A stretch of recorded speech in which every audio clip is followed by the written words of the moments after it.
আসসালামু আলাইকুম। লন্ডন থেকে হুসেন বলছি। আমার চ্যানেলে সবাইকে স্বাগতম। আমাদের যারা বাঙালি এই ব্রিটেনে থাকেন, অনেক বাঙালি মানুষ এই ব্রিটেনে থাকেন এবং তারা বিভিন্ন সময় হলিডেতে যান, বিশেষ করে বাংলাদেশে যান, ভারতের লোকও এখানে থাকেন, যারা ভারতে যান, পাকিস্তানের লোক পাকিস্তানে যান। তো এখন যাওয়ার পরে বাংলাদেশে তাদের প্রিয় খাদ্য অনেক কিছু নিয়ে আসতে চান। তারা হয়তো এটা অ্যাভেলেবল লন্ডনে পান না, অথবা সঠিক জিনিসটা পান না। সুতরাং তারা ওই জিনিসটা জেনে না জেনে অনেক কিছু নিয়ে এসে এয়ারপোর্টে ধরা খান। তারপর এখানে ফাইন দিতে হয়, রেড লিস্টে উঠতে হয় তাদেরকে, এবং অনেক হ্যাসল পোষাইতে হয়। তো এইগুলো যাতে না হয়, অনেকে না জেনে আনেন, আবার অনেকে জেনেও আনেন রিস্ক নিয়ে।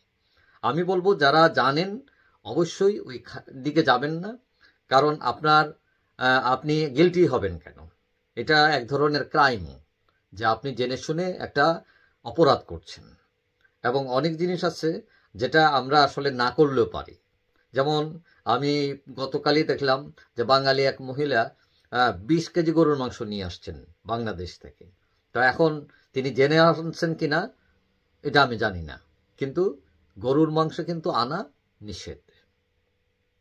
তো গরুর মাংস নিয়ে আসছেন, এখানে এসে ধরা খেয়েছেন, এখানে তার হয়তো পানিশমেন্ট হবে। তো আপনাদেরকে আমি একটা লিস্ট দিই যে কি কি জিনিস আনতে পারবেন না। Excuse me. 1 নাম্বার হচ্ছে এই যে গরুর মাংসের কথা বললাম, এটা আনবেন না, এটা অ্যালাউড না। কারণ এখানে তারা স্বাস্থ্য ঝুঁকি আছে। আপনারা জানেন এই দেশও এক সময় ম্যাড কাউ ডিজিজ ছিল এই দেশে, এবং এইটা সতর্কতামূলক যে এই জিনিসটা আনলে সমস্যা। এবং এটাও বলি যে এই আইন কিন্তু সব দেশে নয়, বিশেষ করে যারা ইউরোপিয়ান ইউনিয়নভুক্ত নয় ওইসব দেশের জন্য এক ধরনের আইন, আবার ইউরোপিয়ান ইউনিয়নের জন্য আরেকটা আইন। কারণ ইউরোপিয়ান ইউনিয়নের অনেক জিনিস আছে ওদের স্ট্যান্ডার্ড মেনটেন করে, যেটা আমরা নন ইউরোপিয়ান কান্ট্রিগুলোতে এটা মেনটেন করে না বলে তারা এটা দেয়। তো এখন গরুর মাংস আনা যাবে না। তারপরে দুধ জাতীয় খাবার কিছু আপনি আনতে পারবেন না, দুধ জাতীয় খাবার। তবে সেটা যদি ইউরোপিয়ান ইউনিয়নের দেশ হয় তাহলে ওখান থেকে আনতে পারবেন, কিন্তু বাংলাদেশ থেকে আনা যাবে না। তারপরে ছুরি, আমাদের দা ছুরি এগুলো অনেক সময় নিয়ে আসেন অনেকেই, কিন্তু এটা আনা যাবে না, এটা খুব রিস্কি। তারপরে আত্মরক্ষার জন্য এক ধরনের স্প্রে আছে, গ্যাস, এগুলো আনা যাবে না, এগুলো খুবই ডেঞ্জারাস।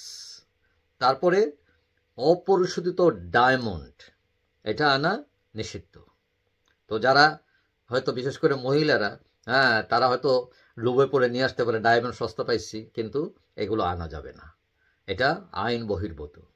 তারপরে আরেকটা জিনিস আছে, এটা যদিও আমাদের দেশের মানুষ বেশি না, যেমন ইন্টেলেকচুয়াল প্রপার্টি, যেমন কারো লেখা, কারো মিউজিক, কারো ফিল্ম, এগুলো কপি করে নিয়ে আসা, এগুলো যাতে সত্য থাকে, যার ফলে এটাও একটা অপরাধ। সুতরাং এইটা থেকে আপনারা সাবধান। আর একটা জিনিস সেটা হলো আনতে পারবেন, সেটা হয়তো অনেকে জানেন না, এটা কিন্তু আনতে পারবেন বলতেছে এখন, আগেরগুলো বলছে আনতে পারবেন না। এটা আনতে পারবেন কি, যেমন ফ্রুট অনেক আছে, যেমন কলা, আনারস, আম, নারকেল, খেজুর, পেয়ারা, এগুলো কিন্তু আনা যায়। তো আপনার ওই দেশের ফলের প্রতি যদি থাকে, এগুলো কিন্তু আপনি অ্যালাউড আছে। তবে আরেকটা কথা বলি, যে অনেকে সিগারেট আনেন, কিন্তু সিগারেট কিন্তু 200টা সিগারেট, মানে এক কার্টুনে যে 10টা প্যাকেট থাকে এইটা আনতে পারবেন। তো অনেকে একজনে 5টা 10টা নিয়ে আসেন কার্টুন, এটা কিন্তু অ্যালাউড না। সো আপনার জন্য অ্যালাউড হচ্ছে প্রতি অ্যাডাল্টের জন্য 1 কার্টুন, মানে 200টা সিগারেট, এইটা মনে রাখবেন। আচ্ছা, যাই ফাঁকে দিয়ে আরেকটা কথা বলিনি, সেটা হচ্ছে যে অনেকে আমাদের বাঙালিরা ইউরোপের বিভিন্ন দেশে বেড়াতে যান। এখন যে এখানে ইউরোপিয়ান যেগুলো এয়ারলাইন্সগুলো আছে, যেমন ইজিজেট, তারপরে এরকম যে সব এয়ারলাইন্স আছে, এখানে একটা নতুন নিয়ম করছে, সেটা হলো আপনার যে ক্যাবিন ব্যাগ আছে, এই ক্যাবিন ব্যাগের সাইজ নিয়ে, আপনারা ফ্লাই করবার আগে ওই সাইজটা দেখে দিবেন। কিন্তু আগের যে আইন ছিল এটা বদলাই ফেলছে, এখন এত ছোট একটা ব্যাগ করছে, মানে এটা একদম ছোট, আর একটু বড় হলেই এটা আপনাকে দিতে হয়। যেমন আমি কয়েকদিন আগে গেছিলাম, 48 পাউন্ড পার ব্যাগে দেওয়া লাগছে। আমার 3জন আমরা গেছি, সেখানে আমরা প্রায় 170 পাউন্ড দিছি শুধু ব্যাগের চার্জ, আর আমাদের 3 জনের টিকিট ছিল রিটার্ন 240 পাউন্ড। 240 পাউন্ড হলো টিকিট, আর ব্যাগের চার্জ দিতে হয়েছে 170 পাউন্ড আমরা না জানার কারণে। সুতরাং ব্যাগের সাইজটা আপনারা দেখে ফ্লাই করার আগে এগুলো দেখে নেবেন। এবং এটাও মনে রাখবেন, ব্যাগের যে সাইজ কাউন্ট করে, এটার যে হুইল থাকে, চাকা সহ কাউন্ট করতে হয়। আপনার যদি ব্যাগের সাইজ ঠিক থাকে কিন্তু চাকাটা একটু বেশি, যেমন আমাদের হয়েছে কি, বা আমাদের সাইজটা ঠিক ছিল কিন্তু চাকাটা একটু বড় হয়ে যাওয়ায়, ওই যে 2 ইঞ্চি বড় হয়ে যাওয়ার কারণে আমাদের ফাইনটা দেওয়া লাগছে। এবং এখানে সব যে এয়ারলাইন্সগুলো আছে সবগুলোর ক্ষেত্রে এই নিয়ম চালু আছে। তবে হ্যাঁ, বাংলাদেশে যদি আপনি যান, যে আমিরাস বা কাতার, এগুলোতে আবার এই নিয়ম নাই। এটা ওই যে ইউরোপের মধ্যে যেসব এয়ারলাইন্স যায় ওগুলোর মধ্যে আপনি চেক করে যাবেন, এটা কেয়ারফুলি। যাই হোক, আপনাদেরকে বললাম যে কি কি আইটেম নেওয়া যাবে না এবং কি নেওয়া যাবে। হ্যাঁ, ওইটা একটু সতর্কতামূলক। অনেকে আসলে জানেন না, না জেনে এগুলো নিয়ে আসেন এবং ধরা খান, বিভিন্ন সমস্যা হয়।